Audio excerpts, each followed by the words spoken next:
जय माता दी।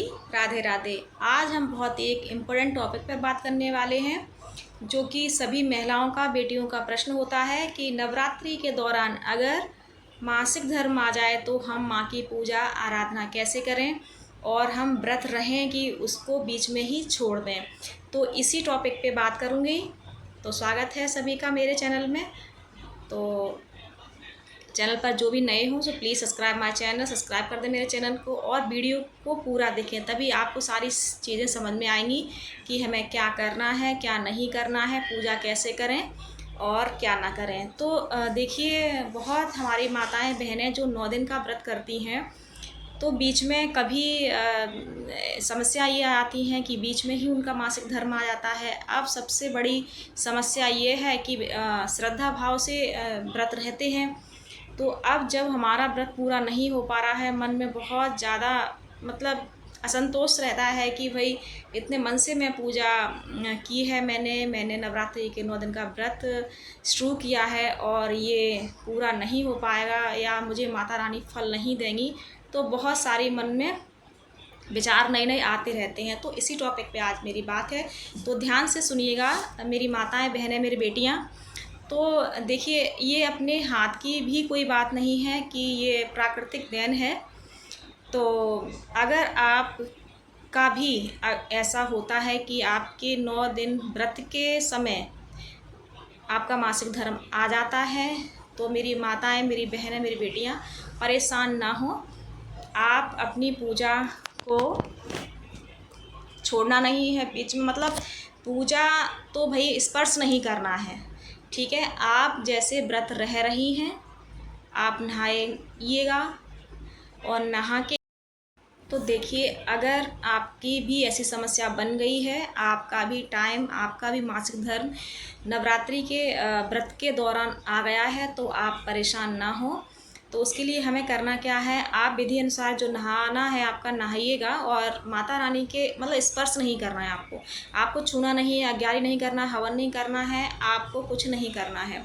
बस आप नहा धो के स्वच्छ कपड़े पहन लें और आप माता रानी, जैसे आपका मंदिर बना हुआ है तो आप थोड़ा सा उनसे दूर रहें और मानसिक रूप से आप माता रानी के सामने उधर बैठ जाएं साइड में और मन ही मन प्रार्थना करें, हे माता रानी कि आपकी ही दी हुई सब चीज़ें हैं, ये जो भी प्रक्रिया है ये तो वही आपकी ही दी हुई है। और माता रानी से प्रार्थना करें कि मैं असमर्थ हूँ, आपको स्पर्श नहीं कर सकती हूँ, और मन से उनसे प्रार्थना करें। और मानसिक पूजा जैसे आप करती हैं विधि अनुसार, तो मानसिक पूजा आप इसमें कर सकती हैं। आप तो मानसिक पूजा कर ही दें, साथ में अगर आप रोज़ अग्यारी करती हैं, रोज़ हवन करती हैं, तो आपके घर में जो भी कोई आपकी माँ हो, आपकी बहन हो, आपकी भाभी हो, आप अग्यारी उनसे करवा सकती हैं।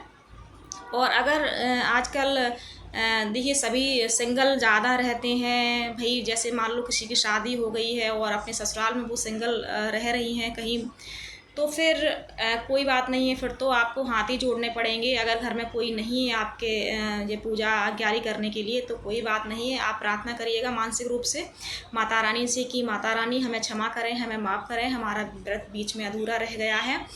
तो आप उनसे माफ़ी मांग लें और मानसिक रूप से डेली 1 दिन 2 दिन तुम्हारा जो भी बचा है, तो नहा धो के और साइड में बैठ के माता रानी से मन ही मन प्रार्थना करें और उनकी पूजा आप जैसे करती हूँ वैसे ही आप मानसिक रूप से मन से उनकी पूजा कर दें और ढोक लगा लें और माता रानी से क्षमा याचना मांग लें। तो माता रानी सब चीज़ें समझती हैं, क्योंकि सब उन्हीं की।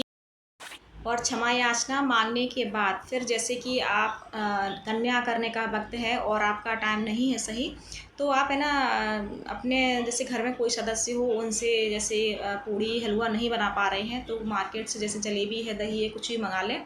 और जैसे आपके घर में कोई भी हो उससे अपने कन्या का भोज करा दें। और फिर जब आपका ये मासिक धर्म ठीक हो जाए, उसके बाद किसी दिन, जैसे माता रानी के दिन होते हैं शुक्रवार, सोमवार, किसी भी दिन आप कन्या कर दें माता रानी के और माता रानी से क्षमा मांग लें। तो ऐसे आप अपने व्रत को संपूर्ण कर सकते हैं। और कोई भी त्रुटि हुई हो मेरी बात को समझाने में या आपको नहीं समझ में आई हो, तो हमें माफ़ कर दीजिएगा। और ऐसे ही वीडियो देखने के लिए हमें प्लीज़ लाइक सब्सक्राइब ज़रूर करें। और मेरा जो शॉर्ट्स भजन का चैनल है, तो प्लीज़ आप ज़रूर देखिएगा। और जय माता दी, तब तक के लिए